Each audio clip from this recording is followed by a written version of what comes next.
Film की कहानी start होती है जंगल के बीचों बीच रह रही एक लड़की से, जिसकी 13 साल की उम्र में तबीयत खराब होने के कारण उसकी बोलने की और सुनने की शक्ति चली जाती है। वह यहाँ पर कहानियाँ लिखने का काम करती है और अपनी इस स्किल को ऊंचाइयों तक पहुँचाना चाहती है। मतलब वो एक महान राइटर बनना चाहती है। और इस लड़की का नाम मैडी यंग होता है और उसके साथ उसकी एक कैट भी रहती है। फिर जब मैडी खाना बना रही होती है तो उसकी फ्रेंड उससे मिलने आती है। क्योंकि मैडी बोल नहीं सकती थी इसलिए वो इशारों में ही बात करती थी। मैडी की फ्रेंड सेरा उसके पास उसकी बुक लौटाने के लिए आई थी। सेरा को उसकी इस किताब की एंडिंग बहुत ज़्यादा पसंद आई होती है। तो इसके जवाब में मैडी उससे बोलती है कि जब भी मैं किसी बुक की एंडिंग लिखने जाती हूँ तो मेरे अंदर से एक आवाज़ आने लगती है और यही आवाज़ मुझे एंड की कहानी बताती है। और वो आवाज़ तब तक आती रहती है जब तक कि मेरी एंडिंग ख़त्म ना हो जाए। और यहाँ पर हमें ये भी पता चलता है कि मैडी अपनी हर किताब के लिए 7 तरह की एंडिंग लिखती है और उसमें से किसी एक एंडिंग को सिलेक्ट करती है। फिर ये दोनों बात कर रही होती है कि तभी मैडी के घर का फायर अलार्म बहुत ज़ोर ज़ोर से बजने लगता है। तभी मैडी जाकर फायर अलार्म को बंद करती है और उसकी फ्रेंड सेरा जले हुए लैम्प को बाहर निकाल लेती है। फिर सेरा मैडी से बोलती है कि तुम्हारे घर का फायर अलार्म बहुत ज़्यादा तेज़ बजता है। फिर तब मैडी उसे बताती है कि मुझे इसकी आवाज़ इसलिए तेज़ रखनी पड़ती है ताकि मैं इसकी वाइब्रेशंस को महसूस कर सकूं। अब सेरा का बॉयफ्रेंड भी कुछ ही देर में घर पर आने वाला था, तो इसलिए सेरा मैडी को घर पर डिनर के लिए इनवाइट करती है।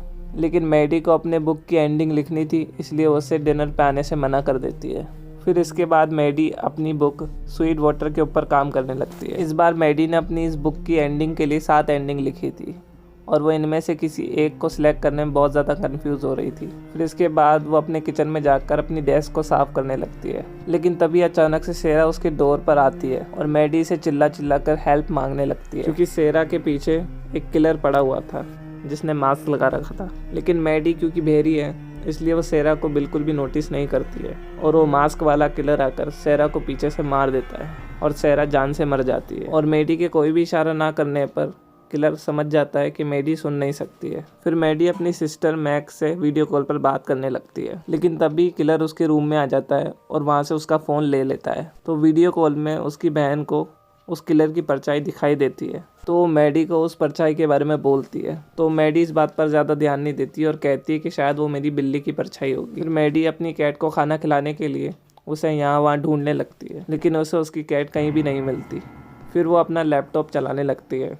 लैपटॉप में वो देखती है कि उसने उसी के आईफोन से खुद की पिक्चर ली हुई होती है, जो कि उसने खुद नहीं ली है। और ये देखकर वो बहुत ज़्यादा डर जाती है। मैडी को ये सब पिक्चर गेट के बाहर खड़ा हुआ वो मास्क किलर सेंड कर रहा था। फिर मैडी उस किलर को देखकर बहुत ज़्यादा डर जाती है। मैडी जल्दी से सभी खिड़की और दरवाज़ों को बंद कर देती है ताकि वो किलर अंदर ना आ पाए। फिर मैडी तभी 911 पे इमरजेंसी कॉल करती है हेल्प के लिए, लेकिन किलर बाहर से लाइट को बंद कर देता है और उसके लैपटॉप का नेटवर्क चला जाता है और अब वो किसी से मदद के लिए कॉल भी नहीं कर सकती। फिर किलर मैडी को एक खून से लगा हुआ चाकू दिखाता है और उसे डराने की कोशिश करता है। फिर वो किलर मैडी की कार के पास जाता है और उसके टायरों को भी पंचर कर देता है। फिर मैडी अपने कांच पर लिखती है कि मैं किसी को भी कुछ नहीं बताऊंगी, मैंने तुम्हारा चेहरा भी नहीं देखा है और मेरा बॉयफ्रेंड भी जल्दी ही घर आने वाला है। तो जब वो किलर ये देखता है तो अपने मास्क को हटा देता है और मैडी से बोलता है कि तुम मेरे लिप्स पढ़ो। फिर कहता है कि मैं जब चाहूँ तब अंदर आकर तुमको मार सकता हूँ, लेकिन जब तुम मुझको कहोगी तभी मैं तुमको मारूंगा, उससे पहले नहीं मारूंगा। फिर मैडी एक चाकू और एक हथौड़ा लेकर खुद को अपने बेडरूम में बंद कर लेती है। फिर किलर सेरा की बॉडी को लेके आता है और उसके हाथ से खिड़की खटखटाता है। फिर जब मैडी सेरा को मरा हुआ देखती है तो उसे देखकर वो बहुत ज़्यादा डर जाती है और वहाँ से अंदर की तरफ भाग जाती है। मैडी सेरा की मौत से बहुत ज़्यादा दुखी हो जाती है और अंदर रोने लगती है।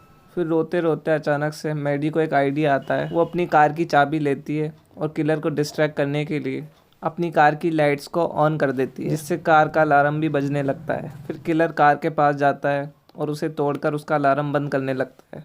फिर जैसे ही किलर उस कार के पास जाता है तो मैडी मौका पाकर खिड़की से बाहर आकर सेरा का मोबाइल निकालने की कोशिश करती है, लेकिन उसे उसके पास कोई मोबाइल नहीं मिलता और इतने में वो किलर मैडी को देख लेता है और उसके पास आ जाता है और मैडी को पकड़ने ही वाला होता है, लेकिन मैडी जल्दी से खुद को अंदर की तरफ बंद कर लेती है और हथौड़े से उस किलर के हाथ पे मारती है और खिड़की को बंद कर देती है। फिर किलर मैडी को सेरा के पास से लिया हुआ मोबाइल और उसकी ईयरिंग दिखाकर हंसता है। फिर इसके बाद मैडी चुपके से घर से बाहर निकलकर सीढ़ियों के नीचे छुप जाती है और फिर जब किलर दूसरी तरफ चला जाता है तो वो वहाँ से भागने की कोशिश करती है। तभी किलर मैडी को देख लेता है और एक तीर से उस पर वार करने की कोशिश करता है, तो मैडी खुद को बचाते हुए वापस से घर के अंदर चली जाती है और इस बार वो घर के 2nd फ्लोर पर चली जाती है। फिर जब किलर दूसरी तरफ चला जाता है तो वो खिड़की से निकलकर छत पर चली जाती है। फिर किलर का ध्यान दूसरी तरफ बटाने के लिए वो अपनी टॉर्च को बहुत दूर फेंकती है। मैडी की इस तरकीब से किलर कुछ देर के लिए डिस्ट्रैक्ट हो जाता है, लेकिन मैडी जब छत से नीचे उतर रही होती है तभी वो किलर तीर से उसके पैर पर वार कर देता है, जिसकी वजह से मैडी जख्मी होकर नीचे गिर जाती है। फिर किलर मैडी को पकड़ने के लिए ऊपर चढ़ता है तो मैडी के पैर में जो तीर लगा था वो अपने पैर से उस तीर को निकालती है और किलर पर वार करती है, जिसकी वजह से वो किलर नीचे की तरफ गिर जाता है और वो उस किलर से उसका तीर भी ले लेती है। फिर इस सब के बाद किलर वापस से मैडी को पकड़ने की कोशिश करता है, लेकिन मैडी खुद को बचाते हुए वापस से 2nd फ्लोर पर लॉक हो जाती है। फिर मैडी के पैर पर जो घाव हुआ था वो उसको ठीक करने के लिए उस पर अल्कोहल लगाती है और उस पर एक कपड़ा बांध लेती है। जब वो ऐसा कर रही थी तो उसे बहुत ज़्यादा दर्द हो रहा था। अब क्योंकि मैडी की फ्रेंड सेरा अपने घर नहीं पहुंची थी तो सेरा का बॉयफ्रेंड जॉन उसे ढूंढने के लिए मैडी के घर पर आता है। फिर जब मैडी के घर पर आकर वो मैडी के घर की हालत देखता है तो वो पुलिस को कॉल करने लगता है, लेकिन इतने में ही वो किलर पुलिस वाला बनकर वहाँ आ जाता है। वो किलर जॉन को घुटनों के बल बैठने के लिए कहता है और उससे उसका फ़ोन मांगता है। फिर वो किलर एक झूठी कहानी बनाता है कि इस घर से मुझे एक कॉल आया था इसलिए मैं यहाँ पे आया हूँ और जब मैं यहाँ आ रहा था तो किसी ने मेरे हाथ पे अटैक किया। फिर ये किलर जॉन से उसका फ़ोन मांगता है और किसी को कॉल करने का नाटक करता है। ऐसा करने के बाद फिर वो किलर जॉन को उसका फ़ोन वापस कर देता है, लेकिन जब वो किलर उसको फ़ोन वापस दे रहा था तो उसकी जेब से सेरा का एक ईयरिंग गिर जाता है, जिसे देखकर जॉन सब कुछ समझ जाता है। फिर जॉन एक पत्थर लेता है और अपने पीछे छुपा लेता है और उसकी तरफ अटैक करने के लिए आगे बढ़ता है, लेकिन तभी जॉन को बाहर देखकर मैडी आती है और उससे हेल्प मांगने लगती है, लेकिन इसी के दौरान किलर जॉन के ऊपर हमला करता है और उसे ज़ख्मी कर देता है। फिर जॉन मरने का नाटक करता है। फिर जैसे ही किलर चेक करने के लिए उसके पास आता है तो वो किलर पर हमला करता है और उसकी गर्दन को पकड़ लेता है। फिर इसके बाद जॉन मैडी को वहाँ से भागने के लिए बोलता है, लेकिन जैसे ही मैडी वहाँ से भागने की कोशिश करती है तो किलर उसके पास आता है और उसे भी जख्मी कर उसके सर पर वार करके उसे मार देता है। लेकिन मैडी की ये सिर्फ इमेजिनेशन थी, वो असल में घर से नहीं भागी थी। फिर बहुत ज़्यादा खून बह जाने के कारण जॉन भी मारा जाता है। वहीं दूसरी तरफ मैडी की इनर वॉइस उससे बोलती है कि अपनी ज़ख्मी टांग लेकर तुम मुझसे ज़्यादा दूर नहीं भाग सकती हो, क्योंकि वो तुमसे ज़्यादा ताकतवर है और तेज़ भाग सकता है और तुम्हें पकड़ सकता है, और ना ही तुम अपनी घर की इलेक्ट्रिसिटी को ऑन कर सकती हो और ना ही इमरजेंसी नंबर पर कॉल कर सकती हो, और तुम्हारी बॉडी से खून निकल रहा है इसलिए तुम ज़्यादा देर इंतज़ार भी नहीं कर सकती हो।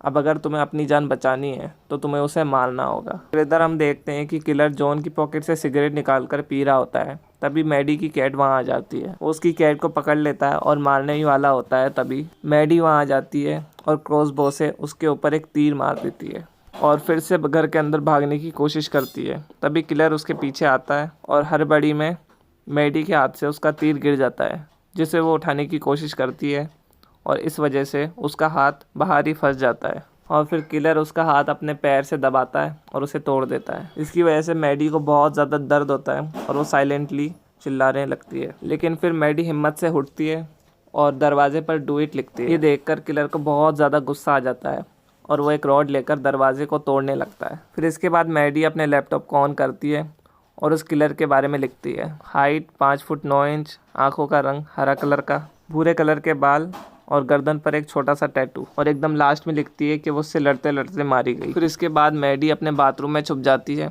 और उसके आने का इंतज़ार करने लगती है। तभी वो किलर मैडी के पीछे आ जाता है और उससे कहता है कि अगर मैं चाहूँ तो तुम्हें चिल्लाने पर मजबूर कर सकता हूँ। जैसे ही किलर वो ये चीज़ बोलता है तो उसकी सांसों की हवा से मैडी को पता चल जाता है कि वो किलर उसके पीछे ही। फिर उस किलर के अटैक करने से पहले ही मैडी उस पर अटैक करती है और उसे जख्मी कर देती है।